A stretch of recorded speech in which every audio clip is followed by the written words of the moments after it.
जो चलन है हमको उसके साथ बहना नहीं है, बल्कि हमको सहना है, और निराश होने की जरूरत नहीं, बल्कि सचेत और जागरूक रहने की जरूरत है। चीजें बदल रही हैं और बदलेंगी, हम चाहते हुए इनको नहीं रोक सकते। जरूरत इस बात की है कि बदलाव के इस प्रवाह के साथ हम कितना चल सकते हैं, बह सकते हैं, उसका मुकाबला कर सकते हैं। वैश्विक युग की बात हुई है। मैं बाकी सारे साथियों ने कई जो विभिन्न पक्ष थे उस पर अपनी बात कही, मैं थोड़ा सा अलग हटके अपने अनुभव के आधार पर कुछ बातें कहना चाहूंगा। अपनी शुरुआत में एक विज्ञापन का संदर्भ देते हुए आपसे बात, अगर आप में से ज्यादातर लोग टीवी देखते हैं, इन दिनों IDBI का एक विज्ञापन चल रहा है। उसमें एक व्यक्ति चाकू लेकर सड़क पर घूमता है और पीछे से एक युवक आ रहा है, उसके बैग है, हाथ में मोबाइल है सारा, और वो गली में से एक व्यक्ति निकलता है, उसकी गर्दन पकड़ के उसको गली में ले जाता है। आमतौर पर जहां तक जब शॉट्स हैं तब लगता है कि ये लुट पीट के बाहर निकलेगा, लेकिन अगला सीन ये है कि जो चाकू लेकर खींच रहा होता है अंदर, वो बाहर आके पहला शॉट आता है, वो अंदर से उससे पूछता है कि सर पेमेंट चेक से करना है या कैश, और वो फिर अवतरित होता है अंदर से वो लड़का, वो कहता है जैसी आपकी मर्जी सर। ये प्रतीक है। वैश्विक परिदृश्य तो वो लुटेरा है जो आपको गली में खींच के ले जाना चाहता है। हिकमत आपकी है कि आप उस लुटेरे को अपने तर्कों से, अपनी बात से, अपने काम से किस तरीके से प्रभावित कर कर अपने लिए वोट कर, कि वो पूछने लगे कि मैं वो चिराग घिसने के बाद जैसे जिन्न होता है, वो पूछे कि साहब ठीक है मेरे लिए क्या आ गया। सीन तो बहुत बदला है इस 30 साल, मैंने अपने 30 साल के करियर में कई सारे उतार चढ़ाव देख लिए। आज की पीढ़ी से अगर मैं बात करूं हैंड कंपोजिंग की या लिथो की या लाइनों की, तो शायद किसी को मालूम ही नहीं हो।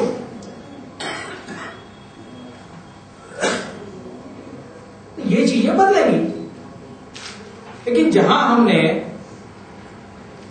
कुशवाहा जी, मेरे बहुत पुराने साथी ओम प्रकाश गौड़ यहां मौजूद हैं। ओम प्रकाश जी,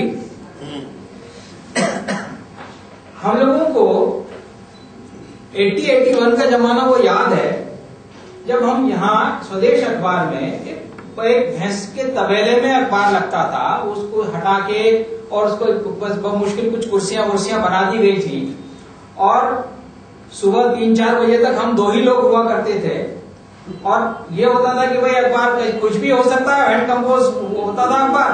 और क्या होता, कई बार ये होता था कि क्या करें, नींद आ रही है तो वही अखबार का बिछौना, न्यूज प्रिंट का, उसी का ओढ़ना, उसी को ओढ़ के सो जाया करते थे। कंपोजिटर आता था, वो हिला के, बाबूजी क्या हो गया भाई, 3 डेश न्यूज थी। आज की पीढ़ी को शायद डेश न्यूज पता भी नहीं होगा, लेकिन उसके साथ ही साथ हम लोगों ने अपने आप को स्पेस के साथ रखा, और आज हम अगर जिस मुकाम पर हैं तो केवल इस वजह से हैं कि हमने खुद को उस युग में नहीं रहने दिया। पिछले दिनों मैंने बहुत दबाव के बाद जानबूझ कर कह रहा हूं क्योंकि मैं नहीं चाहता था, लेकिन दबाव के बाद मैं अभी इस साल के एजेंडा के तहत मैं फेसबुक पर अपने आप को रजिस्टर कराया। मुझे जान के बड़े अच्छा लगा कि ओम प्रकाश गौड़ वहां मौजूद है, राममोहन सिंह कुशवाहा वहां मौजूद है, और भी कई नाम है। तो मुझे वो याद आया जमाना, मुझे वो जमाना याद आया जब मैंने कहा कि एक हैंड कंपोज के जमाने से लेकर आज फेसबुक से फेस टू फेस होने वाले जमाने तक हम लोग चल कर आए। और ये वो पीढ़ी नहीं है जिसने की पत्रकारिता को बहुत ही संस्कारित या इंस्टीट्यूशनलाइज तरीके से सीखा।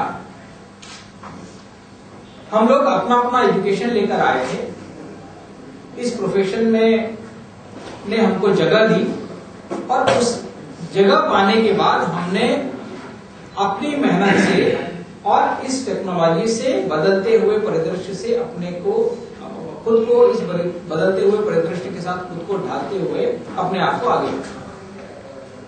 तो ये है चुनौती। पहली चुनौती है कि दुनिया बदलेगी, टेक्नोलॉजी बदलेगी, समय बदलेगा, समय के दबाव बदलेंगे, जरूरतें बदलेंगी। आप अगर वहीं के वहीं खड़े रहे तो पीछे छूट जाएंगे। आपको उस समय के साथ चलना होगा। आप न ट्रेन मिस कर सकते हैं और न बस मिस कर सकते हैं। पहले समय था जब आप मीडिया में सूचना को कह सकते थे कि उसकी प्राथमिक जरूरत है सूचना देना। हम अपने अखबार में खबर छापकर बहुत खुश हो जाया करते थे कि हमने लोगों को सूचना दे दी। अब सूचनाओं का महत्व बहुत कम रह गया। एक नया शब्द कॉइन हुआ है, मुर्दा खबरों। आप जो अखबार में पढ़ते हैं, चूंकि मैं इन दिनों प्रिंट मीडिया के साथ हूं, इन दिनों मैंने इसलिए कहा कि मैंने शायद मीडिया के हर एक विंग के साथ काम किया।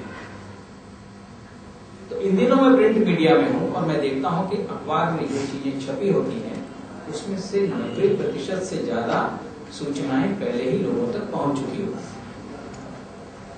यह जमाना मुर्दा खबरों का है।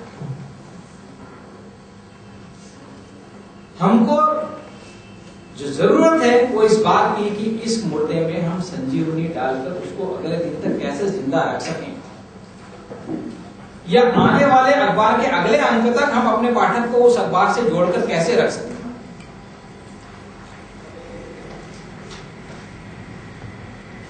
हमारे अखबार की प्रसार संख्या को लेकर सारे जितने भी मीडिया घराने हैं वो पाठकों के पास जाते रहते हैं और हम लोगों के पास सर्वे के रिजल्ट्स भी आते रहते हैं कि कौन क्या कह रहा है, कैसे क्या क्या फीडबैक है हमारा।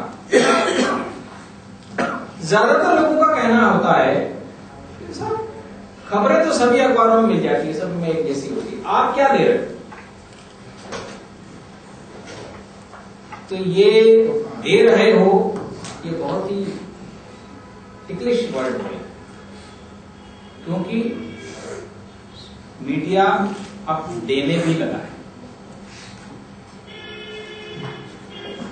पहले वो केवल खबरें और सूचनाएं, जानकारी या अपनी बौद्धिक संपदा दिया करता था, अब उसके साथ साथ अब वो भौतिक संपदा भी देने लगा। चलिए वो एक अलग पक्ष है। मैं दूसरी चीज पर आता हूं कि आप क्या दे रहे हो। मतलब वो ये चाहता है कि आप अतिरिक्त जानकारी उसको क्या दे रहे हो। मैं कल जब दफ्तर से लौट रहा था, ठंड बहुत थी, मैंने सोचा कि आज हमारे अखबार में जो जा रहा है वो 24 घंटे पुराने टेम्परेचर की खबर जाए। सारे अखबारों में यही होता है। मैंने कहा अगर मैं कोई ऐसा उपक्रम कर सकूं कि रात के 1 बजे जब अखबार छप रहा है या फाइनल हो रहा है उस समय मुझे टेम्परेचर मिले और मैं सुबह पाठकों को बता सकूं कि आज रात जो बीती है आपने 3 डिग्री का टेम्परेचर भोगा है, ये उसके लिए सूचना है। वो इससे और अतिरिक्त चाहता है। वो ये चाहता है कि क्या आने वाले 3 दिन तक मैं ऐसा ही ठंड से जूझता रहूंगा, क्या आने वाले 5 दिन बाद ये मौसम ठीक हो जाएगा, क्या मुझे दिल्ली की तरफ जाना है तो मैं अपने सफर को फाइनलाइज करूं या नहीं करूं। इन चीजों की जरूरत उसको महसूस होने लगा। उसको इस बात से कोई मतलब नहीं है कि दिग्विजय सिंह ने हेमंत करकरे से बात की थी या नहीं की थी।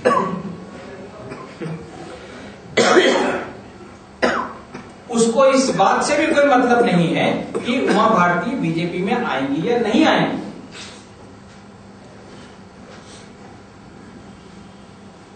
उसको इस बात से भी कोई मतलब नहीं है कि गडकरी जी के बारे में अगर कोई सर्वेक्षण हुआ है तो उसमें कितने लोगों ने उनको पक्ष में आए, कितने विपक्ष में आए, राहुल गांधी बने। वो ये जानना चाहता है कि इसके परिणाम क्या होंगे, आप तो ये बताइए।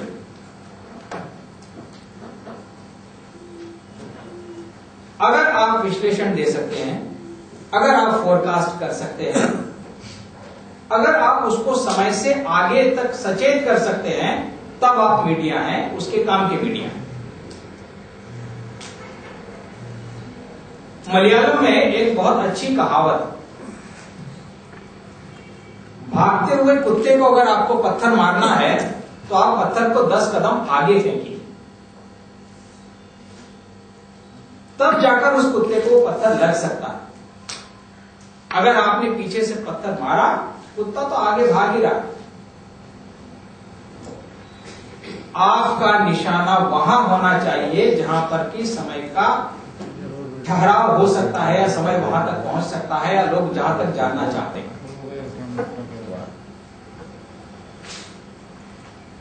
ये आज के बदलते हुए परिदृश्य में मीडिया की चुनौती है। लेकिन इसके साथ साथ मुझे चिंता इस बात की होती है कि जो पीढ़ी, मैं ये बात पुष्पेंद्र पाल सिंह जी से कई बार शेयर भी कर चुका हूं, कि जो पीढ़ी अब मीडिया में आ रही है उसमें इन चीजों को जानने का, समझने का अभाव है। देखिए, तकनीक में, अनुभव में, जानकारी में और बौद्धिक संपदा में हमको अलग अलग जगहों पर इन सब में अंतर भी करना पड़ेगा, और अलग अलग जगहों पर उसकी जरूरत के लिए अपने आप को तैयार भी करना पड़ेगा। इसी हॉल में आज से 3 साल पहले एक गोष्ठी हुई, जब हमारा अखबार नवदुनिया लॉन्च हो रहा था, और ऐसे पत्रकार मित्रों की एक संस्था ने उस गोष्ठी को आयोजित किया था। एग्जैक्ट मुझे उसका विषय तो याद नहीं, लेकिन वो ये था कि ये जो इतने सारे अखबार आ रहे हैं, उसमें पत्रकारों का क्या भविष्य है, आप क्या देखते हैं, ऐसा कुछ था। इस प्रतिस्पर्धा में मैं उसमें शामिल नहीं हो पाया, क्योंकि मुझे अपने ऑफिस के काम से इंदौर जाना था। लेकिन मैंने एक नोट उसमें उसके लिए भिजवाया था, जिसमें मैंने कहा था कि ये जो प्रतिस्पर्धा बढ़ रही है, इसको मैं पत्रकारिता के लिए एक बड़े खतरे के रूप में देखता हूं, एक बड़ी चेतावनी के रूप में देखता हूं। और सारे लोग उस समय उस बात को शायद नहीं समझ पा रहे, कहा ये कैसे हो सकता। क्योंकि मेरी बात बहुत ही एक दो सेंटेंस के रूप में थी, इसलिए मैं उसको विस्तार नहीं दे पाया।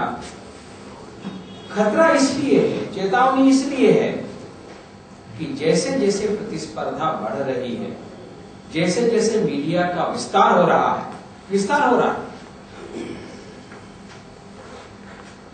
क्योंकि ये वैश्विक युग है, ग्लोबलाइजेशन है।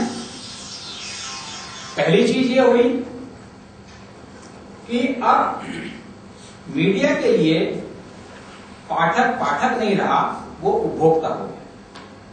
ये एक बहुत बड़ा अंतर है। और दूसरा, हमारे पत्रकारों के लिए भी मीडिया, पुराने जमाने की तरफ ले जाऊं तो ये जो डिवोशन मांगता था, तो वो डिवोशन नहीं, वो एक नौकरी हो गई।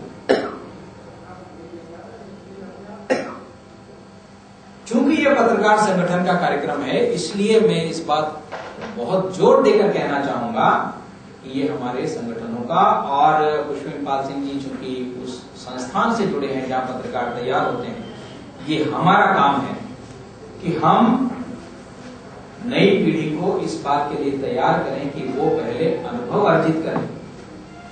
मित्रों, बहुत दुर्भाग्य की स्थिति है कि मेरे पास एक लड़का आता है, 3 महीने काम करता है, मुझसे कहता है कि साहब फला अखबार में मुझे 2000 का जंप मिल रहा है, मैं चला जाता हूँ। तुमने अभी कुछ सीखा नहीं है। वो मुझे साहब न्यूज एडिटर बना रहे हैं।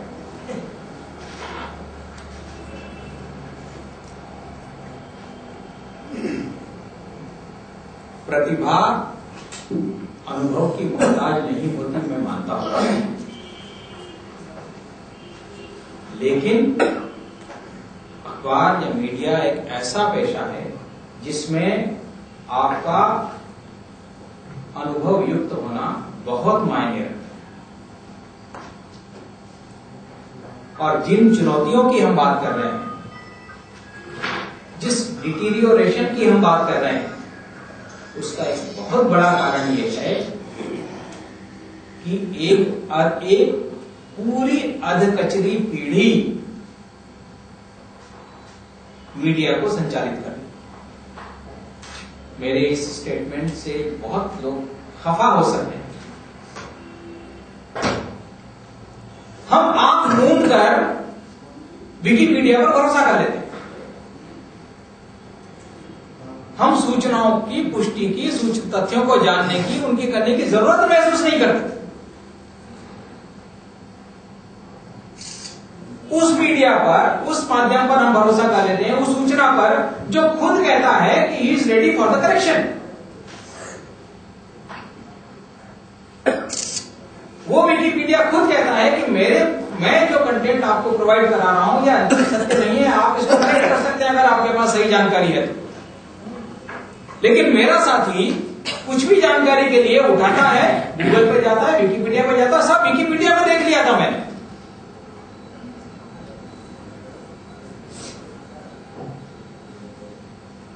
हो सकता है कि वो भी दिन हमको देखने को मिले जो कि बहुत दुर्भाग्यजनक होगा कि शायद वो अखबार के मालिक का नाम भी विकिपीडिया पर देखकर पुष्टि करेगी, साहब हम उसमें देख लिया था, उसमें तो यही था।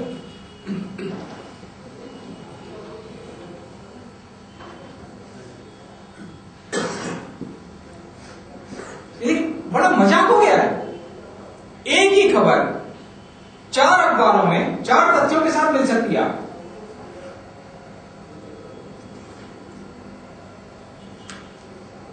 एक हमारे मित्र अभी पिछले दिनों कह रहे थे कि क्या मजाक है, आप लोगों ने तान के छाप दिया कि साहब किसानों ने आत्महत्या कर ली। किसी ने पुष्टि करने की कोशिश भी की कि वो किसान था भी या नहीं था।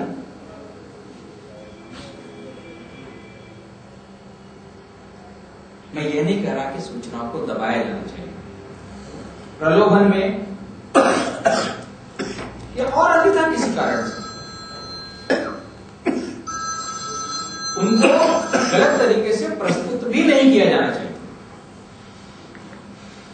लेकिन हम सूचनाओं की पुष्टि तो कर लें, एक बार पूछ तो लें। आंख मूंद कर सब कुछ छाप देना, आंख मूंद कर कुछ भी कह देना,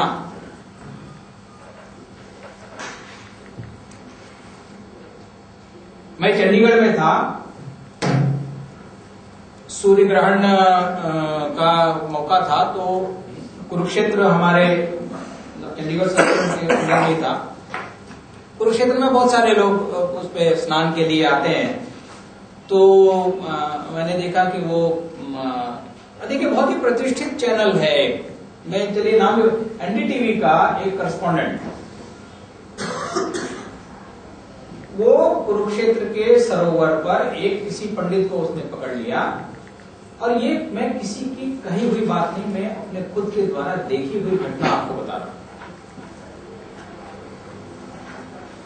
वो रिपोर्टर उस पंडित से पूछता है, सवाल सुनिएगा, अच्छा पंडित जी बताइए ये सूर्य ग्रहण की परंपरा कब से शुरू हुई?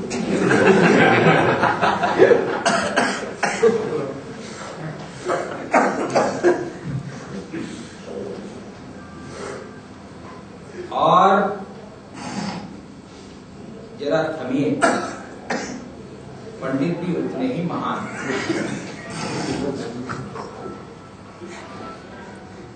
उन्होंने जवाब दिया, बेटा ये तो द्वापर से ही है।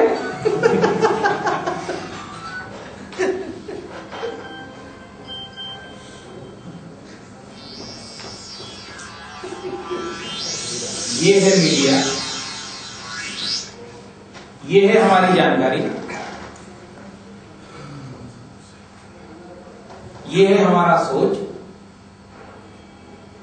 और यही है हमारी चुनौती। किसान वाली चैनल के ऊपर ही सबसे पहले आई थी। ये हमारी चुनौती है मित्रों। हम जिस प्लेटफॉर्म पर बात कर रहे हैं, मैं चाहूंगा कि ऐसी बहस के साथ कुछ ऐसे सार्थक उपाय होने चाहिए जिससे कि हम उस ग्लोबलाइजेशन के साथ लड़